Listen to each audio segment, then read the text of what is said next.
just below the Michelia champaca is our old friend Duranta erecta, and this is the first plant we looked at when on the campus. You know, when we just outside the entrance to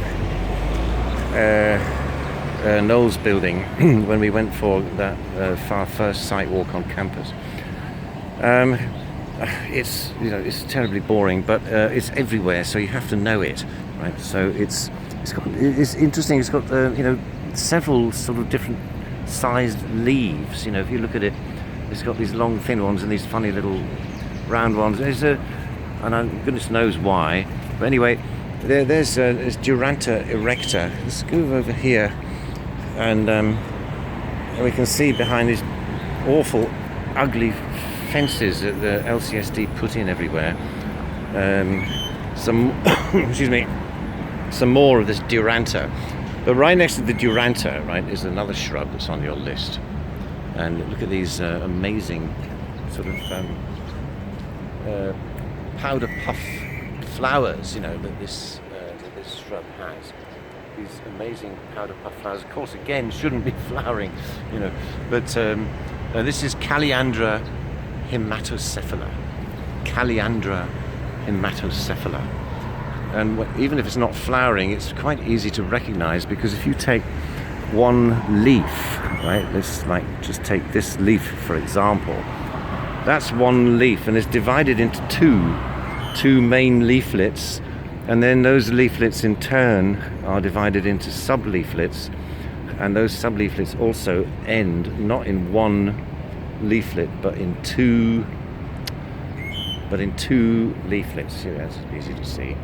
You can see the two leaflets, right, separate at the end of the leaf.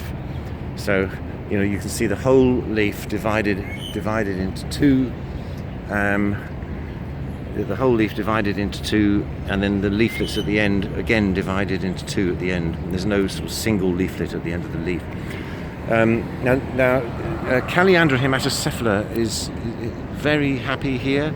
It's really happy it's happy anywhere, right? It's tough as old boots, and it's a very useful shrub. It grows like crazy. In fact, if you don't cut it, I mean, all these are cut back. If you don't cut it, it can grow, you know, to 3 or 4 meters tall, you know, almost into a small tree. But compare with how this one's doing. Look at this. You know, this is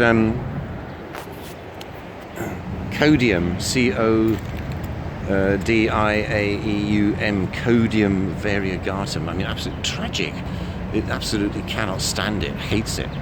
Right? They're probably poor plants in the first place, you know, and recently planted and not watered, you know. But Codium, you know, is really, you know, cannot tolerate this waterfront situation very well. And look at the difference with the Calliandra. Calliandra just doesn't care at all. It's just bursting into growth, and it's got this lovely kind of coppery coloured new foliage that comes out. So a very useful, tough shrub, Calliandra haematocephala.